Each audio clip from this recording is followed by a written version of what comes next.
नाज़रीन, आप सब की खिदमत में सबीहा ज़ुबैर का आदाब। पेश है हमारा प्रोग्राम एस्पायर टू इंस्पायर, यानी हौसला अफजाई की कोशिश करना। और इस प्रोग्राम में हम आज आपकी मुलाकात रियासत कर्नाटक की ऐसी मकबूल और मारूफ शख्सियत से करवा रहे हैं जिन्होंने गुज़िश्ता कई बरसों से इल्मी, अदबी, तहज़ीबी और सकाफ़ती मैदान में अपने किरदार बखूबी निभाए हैं। Social media influencer, meta certified community manager, moms of India की फाउंडर ऑफ डायरेक्टर, और इससे भी ज़्यादा हम इनसे ही बहुत कुछ पूछेंगे। तो आइए मिलते हैं हमारी आज की मुअज़्ज़िज़ मेहमान KRBTC यानी Karnataka rising beyond the ceiling की एक एजाज़ी शख्सियत मोहतरमा इरम सईद। मोहतरमा इरम सईद, साला डिजिटल के तमाम ओहदेदारान, अरकान और नाज़रीन की जानिब से आपका मैं पुरखुलूस खैर मकदम करती हूँ। मोहतरमा इरम, सबसे पहले तो आप मुझे आपके फॉर्मल एजुकेशन के बारे में बताइए। सबसे पहले तो साला डिजिटल के सारे व्यूअर्स को मेरा अस्सलाम वालेकुम and thank you for having me over here. जी, मेरा नाम इरम सईद है। मैंने अपनी पूरी एजुकेशन अलीगढ़ मुस्लिम यूनिवर्सिटी से किया हुआ है। मैं MSc organic chemistry and bachelor of education में गोल्ड मेडलिस्ट हूँ। माशाल्लाह। जी हाँ, इरम, अभी आपने बताया कि आप जो है केमिस्ट्री में आपने MSc किया है, उसके बाद अलीगढ़ मुस्लिम यूनिवर्सिटी से आपने BEd किया और आप काफ़ी अरसे तक लेक्चरर भी रहीं, लेकिन उसके बाद आपको बिज़नेस का ख़्याल कैसे आया? बिज़नेस का ख़्याल मुझे नहीं आया, ये कहना थोड़ा सा मैं इसको वो चेंज करूँगी। एक्चुअली मैं हमेशा से ही एक इंडिपेंडेंट, मेरे फैमिली से मुझे जो तालीम और जो अपब्रिंगिंग मिली है उसमें मुझे यही सिखाया गया है कि एक लड़की को हमेशा इंडिपेंडेंट होना चाहिए। और मेरे माँ बाप ने मुझे इतनी तालीम दी थी कि मुझे कुछ ना कुछ आगे करना था, घर पे नहीं बैठना था। तो इसलिए मैंने अपनी एजुकेशन काफ़ी जितना मैं कर सकती थी बेस्ट से बेस्ट मैंने उसमें किया। उसके बाद आफ्टर मैरिज मैं ट्विंस के साथ प्रेगनेंसी मैंने कंसीव किया, जिससे मेरा काफ़ी मुश्किल हो गया जॉब कंटिन्यू करना। तो मैंने उसको मतलब मैं काफ़ी कॉम्प्लिकेशंस थे मेरी प्रेगनेंसी में, तो मुझे उसको छोड़ना पड़ा अपनी जॉब को and I was restricted to bed for some 7-8 months. तो लेकिन वो टाइम जो मेरी लाइफ का था, उस टाइम पे मैं बहुत ज़्यादा मतलब एक कमरे में अपने आप को, एक बेड पे मेरी दुनिया उतनी ही हो गई थी। तो वो मेरी लाइफ का सबसे ज़्यादा एक कहते हैं ना, अपने आप को एनलाइटनिंग मोमेंट भी था, अपने आप को पहचानने का भी था, अपनी कैपेबिलिटीज़ जानने का भी था, और अपना एक री इवैल्यूएट करने का मेरा टाइम था कि मैं क्या क्या कर सकती हूँ, क्या नहीं कर सकती हूँ। तो क्योंकि काफ़ी कॉम्प्लिकेशंस थे मेरी प्रेगनेंसी में, तो मुझे नहीं था कि मैं बचूंगी या नहीं बचूंगी, एक स्टेज ऐसी आ गई थी। तो तब मैंने ये रियलाइज़ किया कि मुझे कुछ करना चाहिए, कुछ बेटर करना चाहिए, एक एग्जाम्पल सेट करके जाना चाहिए। जैसे कहते हैं ना कि जब आप जाएं तो कुछ ऐसा करके जाएं कि इस दुनिया में आपके बाद भी आपको लोग याद रखें। तो बस वहीं से इस जर्नी की स्टार्ट हुआ। और काफ़ी यंग एज में मैं मदर बन गई थी, तो मेरे पास बिल्कुल भी ट्रेनिंग नहीं थी उस चीज़ की। एजुकेशन कंप्लीट होने के बाद फ़ौरन ही मेरी शादी हो गई, फ़ौरन ही उसके बहुत जल्दी ही मैं प्रेग्नेंट भी हो गई। तो बच्चों को हैंडल करने के लिए भी काफ़ी हेल्प की ज़रूरत पड़ती थी। एंड अब जो ऐसे आजकल के किड और आजकल की जनरेशन है, हम लोग के साथ कोई एल्डरली पर्सन नहीं रह रहे होते हैं, पेरेंट्स अपने अपने नेटिव प्लेसेस में हैं। तो कभी रात को 3 बजे मुझे हेल्प की ज़रूरत होती है, कभी सुबह के 5 बजे मुझे, तो उस टाइम पे मैं अपनी मदर को या अपनी मदर इन लॉ को कॉल करके नहीं पूछ सकती हूँ कि ये प्रॉब्लम हो रही है। तो उस टाइम पे मैंने अपने फ्रेंड्स के साथ एक ग्रुप बनाया, जी हाँ। WhatsApp group. अरे मैं इरम, मैं यहाँ पर ज़रा सी इंटरफेयर करूँगी जी कि यहाँ पर ये पूछूंगी कि आपने उस दौरान अपने आप को पहचाना, जी अपने आप को जाना, अपनी काबिलियतों और सलाहियतों को आपने यकजा किया, और फिर आपने मॉम्स ऑफ़ इंडिया जो है कि क्रिएटिव इनोवेटिव शुरू किया फेसबुक के लिए। और हमने सुना है कि मॉम्स ऑफ़ इंडिया बहुत ज़्यादा मकबूल रहा, तो इसके बारे में आप मुझे बताइएगा। जी। तो मैं स्टार्ट वहीं से करूँगी कि मैं मॉम्स ऑफ़ इंडिया का इंसेप्शन कैसे हुआ, कैसे स्टार्ट हुआ मॉम्स ऑफ़ इंडिया। तो जैसे मैं बता रही थी कि मुझे आपको एक न्यू मदर को, एक नई माँ को किसी भी वक्त हेल्प की ज़रूरत पड़ सकती है, किसी भी वक्त, बिकॉज हम लोग के पास कोई ट्रेनिंग, कोई मैनुअल नहीं होता है जिसमें हम देख सकें कि भाई कोई डायरेक्टरी हो या कुछ हो। तो हमें उस टाइम किसी भी वक्त अपने फ्रेंड्स की या किसी की ज़रूरत पड़ती थी। तो वो एक व्हाट्सएप ग्रुप से हमारा स्टार्ट हुआ, सिर्फ फ्रेंड्स का। जो कोई, जैसे मैंने बताया कि मैं AMU से बिलोंग करती हूँ, तो मेरी कुछ फ्रेंड्स कनाडा में थी, कुछ US में थी, कुछ दुबई में थी, कुछ बॉम्बे में थी, कुछ कहीं थी, कुछ यूपी में था। तो ऐसे मिल के हमने एक छोटा सा व्हाट्सएप ग्रुप बनाया। उसमें हम लोग एक दूसरे को हेल्प करते थे कि भाई किसी के बच्चे के पेट में दर्द हो रहा है या किसी वक्त किसी को कोई प्रॉब्लम है, तो वो कैसे हम लोग आपस में ही मिल के हैंडल कर सकें, ना कि अपने पेरेंट्स को परेशान करके वो चीज़ करें। तो वो काफ़ी अच्छा रहा। इसी बीच हमारा कनेक्शन बढ़ता गया और फ्रेंड्स ने और फ्रेंड्स को ज्वाइन किया, तो वो एक माँओं का जो हमने एक ग्रुप बनाया था, वो एक नेटवर्क बनता गया। तो हमारे व्हाट्सएप में उस टाइम पे एक रेस्ट्रिक्शन हुआ करता था कि we can add only 100 people at a time, तो हमारे पास वो 100 ओवर हो गए थे। तो हमने कहा ये चीज़ शायद सिर्फ मुझे ही नहीं, मेरे जैसे कई लोगों को इसकी ज़रूरत है। कई लोग जो अपना काफ़ी टाइम जो जॉइंट फैमिलीज़ में नहीं रहे हैं या जो बहुत ज़्यादा एजुकेशन में रहे हैं, उनको ये सारी चीज़ें, घरेलू चीज़ें नहीं पता होती हैं। तो और या कुछ भी मतलब आपस में मिलके भी हम लोग एक दूसरे की बहुत हेल्प कर सकते थे, एक दूसरे की प्रॉब्लम्स को समझ सकते थे, एक दूसरे की करियर काउंसलिंग भी कर सकते थे, कुछ भी। तो हमने सोचा कि इसको क्यों व्हाट्सएप तक महदूद रखें, let's take it to another level, and we formed a Facebook group through that. और अच्छा, ये मॉम्स ऑफ इंडिया के 5 रूल्स है, उसके बारे में मुझे बताइए आपने। जी डेफिनेटली। तो जैसे ही ये मॉम्स ऑफ इंडिया का हमने बनाया ग्रुप, तो हमें पहले ही दिन में 1000 मेंबर्स मिल गए, which is a record in itself. तो जब हमें पता लगा कि इसको, मतलब वो एक फ्रेंड्स ग्रुप था पहले, और उसी दिन इसका नाम पड़ा moms of India, because India में हमारे जैसी पता नहीं कितनी यंग वुमेन थी जिनको इस तरह के एनलाइटमेंट की, इस तरह की काउंसलिंग की, इस तरह की हेल्प की, इस तरह के नेटवर्क की ज़रूरत थी। तो इसलिए हमने इसका नाम मॉम्स ऑफ इंडिया रखा, और इस तरह मॉम्स ऑफ इंडिया की शुरुआत हुई। शुरुआत एक नेटवर्क के थ्रू हुई, एक आपस में मिलने जुलने, बात करने से, एक दूसरे के shoulder to cry, support, help के थ्रू हुई। लेकिन बाद में इसका सक्सेस जो इतना बढ़ता गया, तो अभी जैसे it is one of the largest communities of moms on Facebook all over the world, और it works on 5 C's: connection, communication, counselling, career and compassion. माशाल्लाह, very good. It is an ecosystem for the moms, by the moms and of the moms. आप किसी भी माँ को, किसी भी women को किसी भी चीज़ की ज़रूरत है, किसी भी चीज़ का आंसर चाहिए है, सोल्यूशन चाहिए है, तो उसको कहीं जाने की ज़रूरत नहीं है। उनका अपना एक गूगल है, MOI, जिसको हम मॉमीवर्स भी कहते हैं, मॉम्स का यूनिवर्स भी कहते हैं, मॉम्स ऑफ इंडिया भी कहते हैं। अच्छा, ये ना मुझे ये बताइए कि मेटा सर्टिफाइड कम्युनिटी के आप मैनेजर हैं, तो ये मेटा कम्युनिटी क्या है, हमारे नाज़रीन को आप बताइए। जी, तो ये जैसे कि एक फेसबुक ग्रुप था, और इसकी सक्सेस इतनी ज़्यादा हुई, अल्हम्दुलिल्लाह we have 6 lakh members right now. और फेसबुक जैसे कि मेटा का ही एक प्लेटफॉर्म है, तो मेटा ने हमारी कम्युनिटी को जाना, पहचाना, काफ़ी टाइम तक स्टडी किया, इसकी सक्सेस को स्टडी किया, इसकी ग्रोथ को स्टडी किया, और फिर उन्होंने ऑल ओवर द वर्ल्ड एक प्रोग्राम चलाया, Facebook accelerator program, Meta accelerator program, जिसमें उन्होंने 13 communities all over Asia find out करी, जिसमें मॉम्स ऑफ इंडिया इकलौती पैन इंडिया मॉम्स कम्युनिटी है, जिसके लिए अवार्ड भी दिया गया, शायद अवार्ड भी दिया गया, फंडिंग भी दी गई है, और अभी ये मेटा सर्टिफाइड कम्युनिटी है। माशाल्लाह। मतलब मैडम, आप एक NGO भी चलाती हैं, उसका क्या नाम है? जी, मेरा एक ये NGO कैसे है, शुरू किया आपने? उसका नाम है होप इन मोशन। तो जैसे कहते हैं कि जब हमने काफ़ी सारी चीज़ें ये सब करी, एक दूसरे की सपोर्ट करते करते आगे तक पहुंच गए, तो कहते हैं कि अल्लाह ने नवाजा है। ना सिर्फ मतलब मैं दौलत और उसकी बात नहीं कर रही हूँ, एजुकेशन है, और एक सोर्स है, एक ज़रिया है, और एक नेटवर्क है जिसके थ्रू हम लोगों की हेल्प कर सकते थे। तो why not give it back to the society.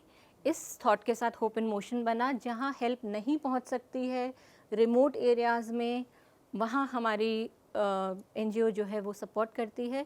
कोई फंडिंग कहीं बाहर से नहीं ली जाती है, ये हमारी मदर्स ही, जहाँ पे कोई कॉज दिखता है हमें, जहाँ under privilege, destitute, less fortunate people of the society जहाँ फाइंड दिखते हैं हमें, हम वहाँ जाकर उनकी हेल्प करते हैं, चाहे वो स्कूल चिल्ड्रन हो, चाहे वो एल्डरली पीपल हो। उनकी तालीम के बारे में आप काम करते हैं, तालीम के लिए हर तरह से हर तरह से करते हैं। अच्छा मतलब भाई, बहुत ही अहम सवाल, तालीम निस्वां के बारे में आप क्या कहना चाहेंगी? हमारा माशरा इतनी ज़्यादा तरक्की कर चुका है, लेकिन उसके बावजूद भी अब तक वालिदैन अपनी बच्चियों को आला तालीम दिलाने के फेवर में नहीं हैं। इसकी क्या वजह, हम इसको किस तरह से उसको दूर कर सकते हैं? तो फ़ीमेल एजुकेशन, वेमेन एजुकेशन, तालीम निस्वां जैसे कि बहुत बहुत बहुत ज़्यादा ज़रूरी है। जैसे कि एक अफ्रीकन प्रोवर्ब है, if you educate a man you educate an individual, but if you educate a women you educate an entire nation, a society, a family. तो आप इससे हमको समझ में आता है कि फ़ीमेल एजुकेशन, औरतों की, लड़कियों की एजुकेशन कितनी ज़्यादा इम्पॉर्टेंट है। एक पूरा ख़ानदान, एक पूरी फैमिली को वो लड़की लेके चल सकती है, पढ़ा सकती है, संभाल सकती है। उनकी एजुकेशन, उनकी प्रॉस्पेरिटी, उनकी सक्सेस के लिए माँ ही ज़िम्मेदार होती है। तो डेफ़िनेटली बहुत ज़्यादा ज़रूरी है। लेकिन हाँ, कहीं ना कहीं हमारे एशियन सब कॉन्टिनेंट में, इंडिया, पाकिस्तान, बांग्लादेश, इस तरह के कंट्रीज़ में इस फ़ीमेल एजुकेशन को कहीं ना कहीं रोका जाता है। और ये एक बहुत ही ज़्यादा डेलिब्रेट एफर्ट है, जानबूझ के इसको रोका जाता है। क्योंकि अगर विमेन एजुकेटेड होगी, वो एनलाइटेंड होगी, वो अवेयर होगी अपने राइट्स के बारे में, अपनी हद के बारे में, जो उसको गलत, चाहे वो मतलब रिलीजन के थ्रू हो, पॉलिटिकल व्यूज़ हो, फिलोसफिकल व्यू पॉइंट हो, प्रॉपर अवेकनिंग, एग्जैक्टली। खुद मुख्तार तो चलिए गलत, मतलब एक अलग बात हो गई, डेफिनेटली खुद मुख्तार ना हो जाए, लेकिन कहीं ना कहीं ये बीच डिपेंडेंट रहे, हम पर डिपेंडेंट रहे। और इनको अपनी, जैसे कि एक हमारे ही रिलीजन में जैसे कि बात करते हैं कि एक लड़की का जब उसकी शादी होती है, एक बीवी के क्या राइट्स होते हैं, ये मैं गारंटी के साथ कह सकती हूँ 80% of the women doesn't know, 80% of the man doesn't know.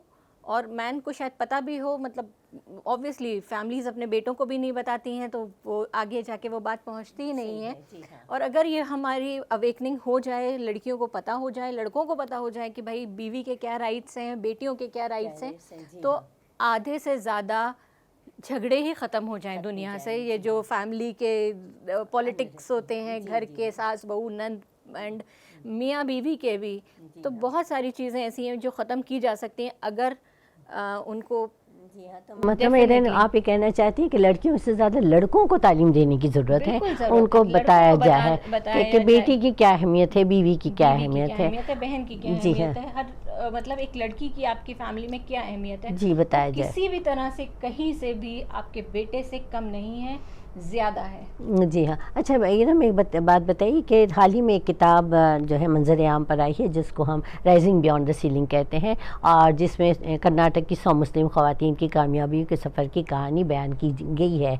तो आप इस बारे में क्या कहना चाहेंगे? ये किताब क्या दूसरों को काम आ सकती है, दूसरों के लिए? बिल्कुल बिल्कुल, ज़रूर काम आ सकती है। एक बहुत अच्छी शुरुआत है, जिसमें कि ये भी एक तरह का एक नेटवर्क बनाया जा रहा है, और ये आगे जाके फ़ीमेल एजुकेशन के लिए बहुत ज़्यादा काम आने वाला है, क्योंकि ये एक एग्जाम्पल्स हैं, सक्सेसफुल वुमेन के एग्जाम्पल हैं, जिन्होंने वाकई अपनी जो ग्लास सीलिंग्स थी उनको शैटर करके, जो उनको दिखाया गया था कि भाई तुम्हारी ये दुनिया है, वो दुनिया की सीलिंग को तोड़ के हम आगे बढ़े हैं, वो वुमेन आगे बढ़ी हैं, वो एक एग्जाम्पल हैं सक्सेसफुल वुमेन का, क्या एक औरत कर सकती है, क्या एक औरत कहाँ तक जा सकती है आने वाली जनरेशन्स के लिए, और ना कि सिर्फ लड़कियों के लिए, बल्कि उन माँ बाप के लिए भी जो कहीं ना कहीं अपनी लड़कियों को रोकते हैं या झिझक जाते हैं फैमिली प्रेशर की वजह से, कि भाई देखिए बेटियाँ अदब के दायरे में रहकर,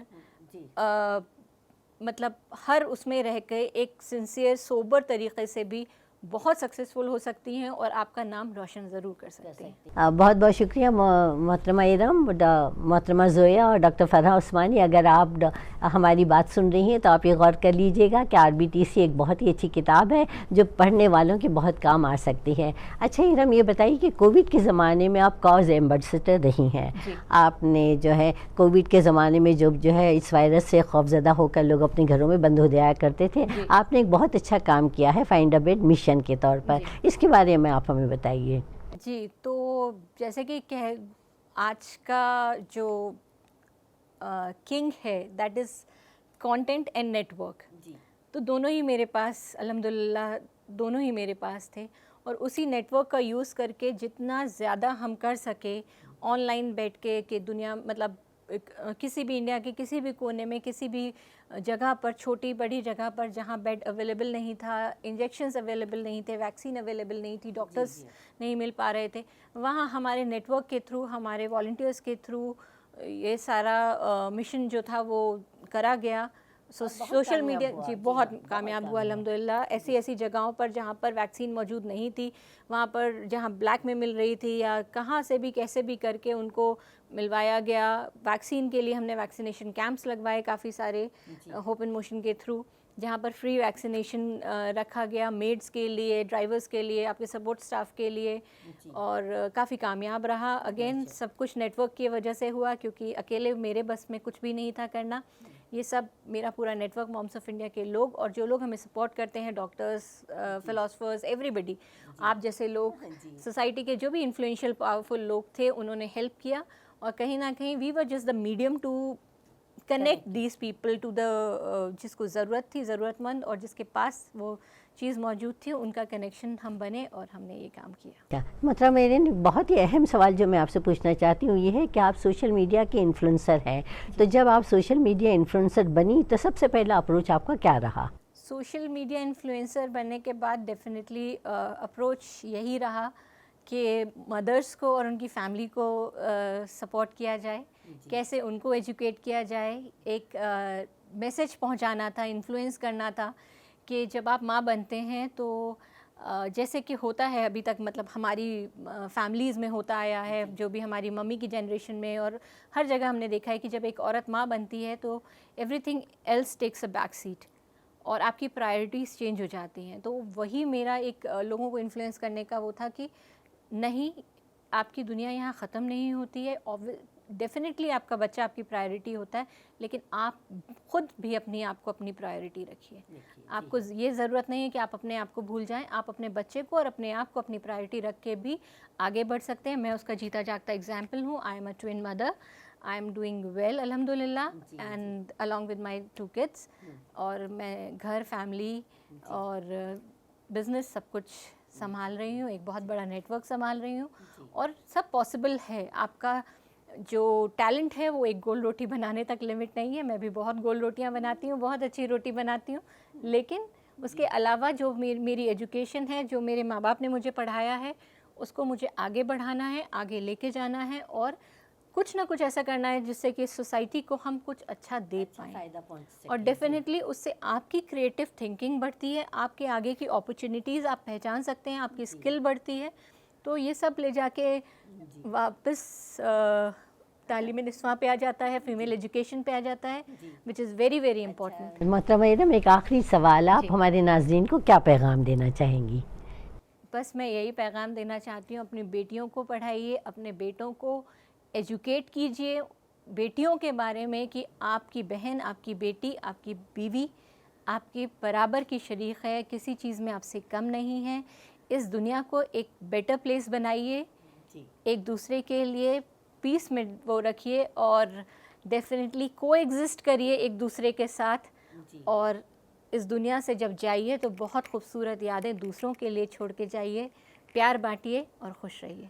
जी मोहतरमा इरम, आपका बहुत बहुत शुक्रिया। आप अपनी मसरूफियात के बावजूद यहाँ पर तशरीफ़ लाई और आपने हमारे नाज़रीन को बहुत अच्छी, मुफीद और कारआमद बातें बताई।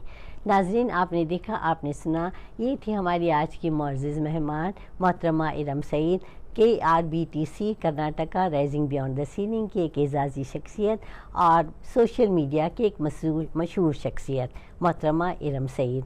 मोहतरमा इरम सईद ने आपसे जो कुछ कहा कि उन्होंने अपनी कामयाबी का सफ़र अकेले तय किया था और जिस तरह से वो आगे बढ़ती रहीं, तरक्की करती रहीं, लोग साथ आते गए, कारवां बनता गया। मैं मोहतरमा इरम सईद के लिए एक खूबसूरत सा शेर अर्ज़ करना चाहूँगी कि तुम्हारे पास हिम्मत है, यकीन है, अज़्म पे हम है। ये शेर आप सबके लिए भी है, देखिएगा और गौर से सुनिएगा। तुम्हारे पास हिम्मत है, यकीन है, अज़्म पे हम है, अकेले भी चलो तो तुम खुद को कारवां कहना। जी हाँ, तो बहरहाल नाज़रीन, हम आपसे ये कहना चाहते हैं कि कामयाबी सिर्फ़ और सिर्फ इंसान को मेहनत और अज़्म हौसले से मिलती है। तो इसलिए खूब मेहनत कीजिए और हौसले बुलंद कीजिए और इंशाअल्लाह ताला कामयाबी ज़रूर आपके कदम चूमेंगी। आइंदा हम फिर मिलेंगे चंद और नई बातों और नई शख्सियतों के साथ। तब तक के लिए सबीहा ज़ुबैर को इजाज़त दीजिए। बहुत बहुत शुक्रिया। खुश रहिए और अपनी ज़ात से दूसरों को खुश रखने की कोशिश कीजिए। इजाज़त, शुक्रिया।